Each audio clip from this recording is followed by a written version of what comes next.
In 1945, as the war choked the last breath out of Europe, a small group of German civilian women found themselves working along a shattered railway line.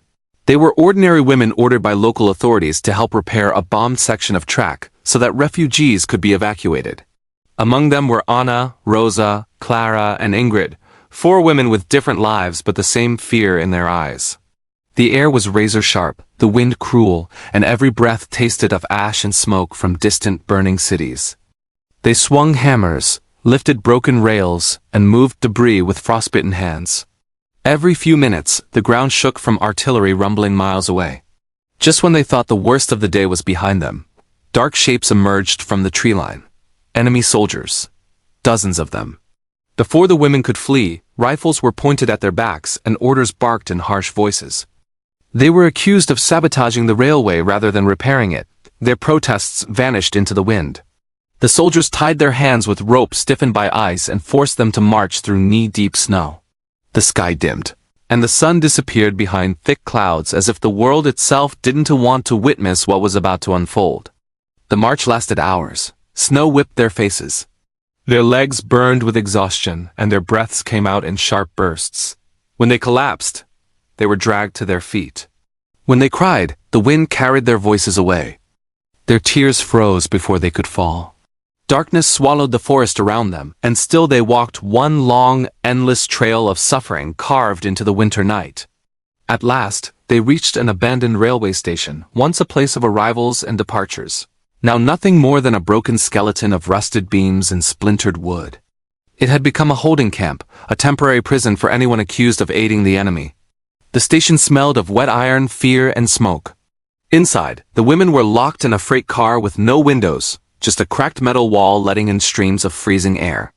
Hours turned into days. They were forced out every morning to carry wooden beams, shovel snow from the tracks, and haul crates heavier than their own bodies. Guards shouted orders, punished them for moving slowly, and made them stand barefoot on frozen gravel when they faltered. Their fingers cracked, their lips split, and their bodies trembled from hunger and cold. Yet they held on barely. Anna whispered stories of her daughter. Rosa hummed lullabies she remembered from childhood. Klara prayed quietly each night. Ingrid, the strongest among them, encouraged the others even as her own strength faded. Their voices kept each other alive in that graveyard of winter.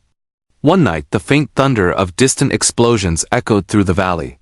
The guards grew uneasy. Searchlights flickered. Something was changing. The enemy was approaching this forgotten station. Panic spread among the soldiers, and in the chaos, one of them dropped a key ring near the freight car. Ingrid noticed it. With trembling hands and a heart pounding louder than the war outside, she reached for the keys, sliding them across the frozen floor. She unlocked her chains, then freed the others. The women stood there in silence, realizing they had one chance. One moment, one breath of possibility. They pushed the freight car's creaking door open and stepped into the snowstorm. Darkness swallowed them immediately, but darkness felt kinder than captivity. Their legs wobbled, their bodies screamed in agony, but they ran through the blinding snow, through the biting wind, through the forest that seemed endless. Behind them, chaos erupted. Gunshots cracked through the night. Shouts echoed through the trees. But the women didn't look back. They ran until their lungs burned and their feet turned numb. Hours later, as dawn painted the sky with faint golden light, they collapsed near an overturned wagon hidden in the snow. They thought they would die there, frozen, forgotten, nameless. But fate had one last mercy left. A scouting unit discovered them, wrapped them in blankets, and carried them to safety. The women could barely speak. Their voices were thin, fragile, like the last sparks of a dying fire. When asked what had happened to them, Anna whispered the only truth her trembling lips could form. "We survived the frozen rail line. But a piece of us is still there." The abandoned station never appeared on maps again.